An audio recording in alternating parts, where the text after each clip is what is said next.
MODIFIER. Use the code CHICKEN in the shop. Hey guys, welcome back to Chicken Squad. I am your host, The Chicken, and in today's video, guys, we're going to talk about kind of the state of Squad Busters. Is Squad Busters dying? Is it in a good spot? We're going to talk about all that and more. If you guys haven't already, I appreciate it if you throw that code CHICKEN in the shop. It does help to support the channel. And don't forget to subscribe. You want to stay up to date on everything Squad Busters. So we got some free advents. We'll get those out of the way. And yeah, so this is something I've been talking about. You know, we kind of talk about it somewhat frequently here on the channel, but specifically the other day in regards to progression. I think there's some progression problems in Squad Busters. Is it becoming more of a problem than most people think? There was an interesting thread on Reddit that I found, so I wanted to pull that up right here. And this is posted by Special Bread 1694, and he says, I think this game is great. Lots of people seem to disagree. Are most people frustrated with the game, or are they just more loud for some reason? So, especially on Reddit, you'll find that people are overly negative about, you know, most things in life, but especially, you know, gaming subreddits are overwhelmingly negative. So I think that's what he's kind of talking about here. But you see it, you know, in the community, you see it in, you know, comments around, so I felt like it was worthy of talking about it. It's not just, you know, Reddit nonsense, but so this guy says he's been playing since June 20th, 25 games a day. I think it's a great game. People complain about the Squad League. I gotta open this up a little bit more. But he likes the Squad League as well.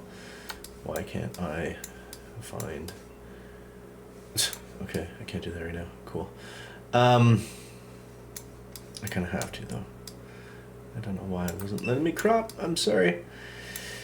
Okay, so let's go through the comments here, and then just, I'll give you my take, and we'll just kind of talk about it for a minute. So the first guy says, I feel like most people here love the game, but also want to see it grow, which we have seen it grow a minimal amount as of recently. Also, the addition of extremely hard progression ultimates make people feel there's no point to playing the game as you aren't progressing. So I definitely agree with that for the most part. I feel like they've, you know, added a lot of kind of free-to-play changes to the game. It is true we haven't seen any, you know, really major updates, like gameplay updates that change a lot of things on how the game works and, you know, how like different game modes or things like that. You know, aside from obviously the modifiers and the enhancers and stuff like that, those are definitely cool, but I mean like a new actual separate, you know, kind of game mode. I think that's what everyone really wants to see.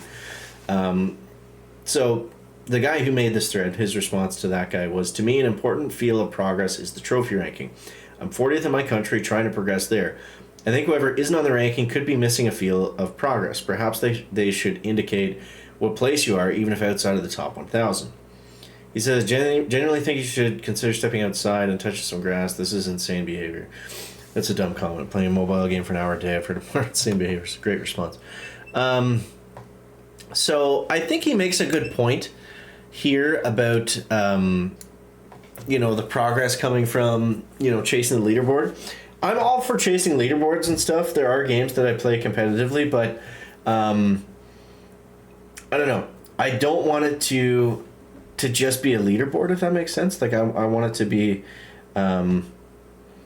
like I'd like it to have a little bit more meaning, like maybe special rewards. Maybe you can, you know, upgrade your stuff better or make it more visible in the game. Like I'm looking at the screen right now here, and nothing to me jumps out about what my trophy rank is, you know. So, you know, exclusive statues, things like that. Typically, you know, cosmetics are what people want for climbing leaderboards. Things that can like show off that, you know, you've done that is really cool. So I think that, you know, he makes a fair point, but I'd still like to see more on that front. So Pony says, been playing a lot lately, competing for first locally. Besides when I got walked on, I also quite enjoy the game. Been getting insane luck with star chests lately, which has made it even better. So, again, coming back to progression. Next guy says he agrees. I joined this up to talk to other people that enjoy it and enjoy the game with others, but the only posts that show up my feed are complaints, and I find it irritating. If you hate as much as you seem, why play?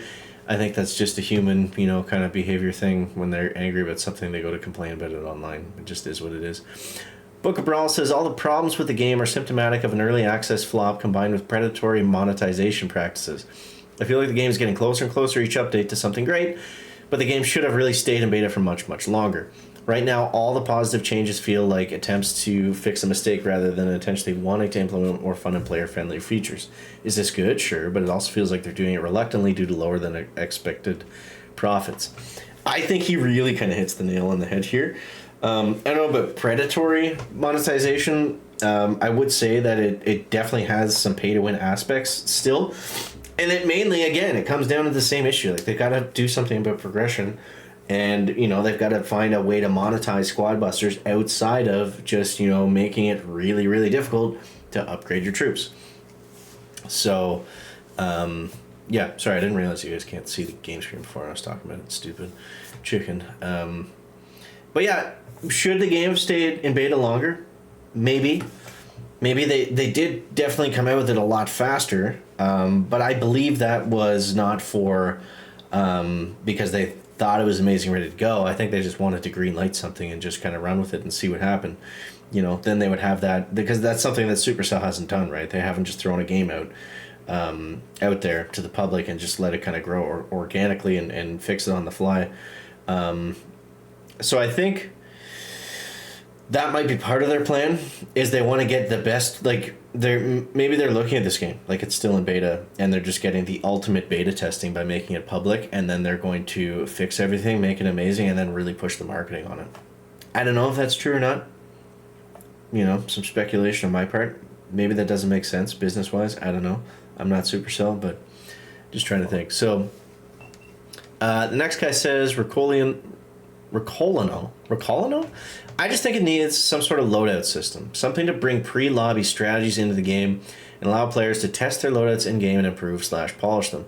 That's what keeps games alive long-term. Any MOBA, any card game, etc. Either loadouts or a very satisfying progression system, which this game also doesn't have. Upgrading the troops after 4 stars becomes basically impossible, so you don't feel like you're progressing anymore towards anything, really. The plaza is useless, hammers are useless, there should be a duo queue, rank system should be overhauled to have tiers, diamond, plat, gold, silver, blah blah blah. There should be a toggleable, ranked, and casual queue to choice. Honestly, this game would be 100,000,000 times better if the troops had equipment to be found, upgraded, and equipped. Oh, that's a cool idea. And there were general mastery/runes to choose from before each battle. That sounds exactly like Project Rise, which is the new name for Clash Heroes.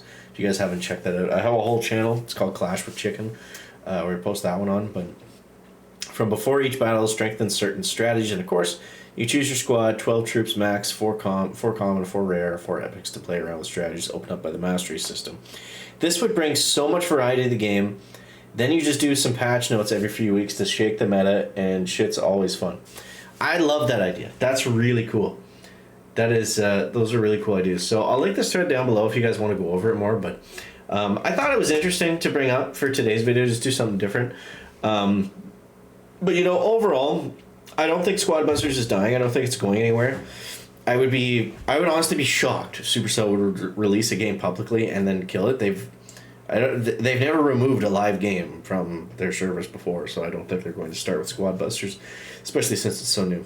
I have total faith in Supercell that they know exactly what they're doing, a lot more than we do, but it's an interesting, you know, kind of point of discussion, if nothing else. So hope you guys enjoyed the video. Let me know what you think down below in the comments, and we'll catch you next one, guys. Chicken out. Back.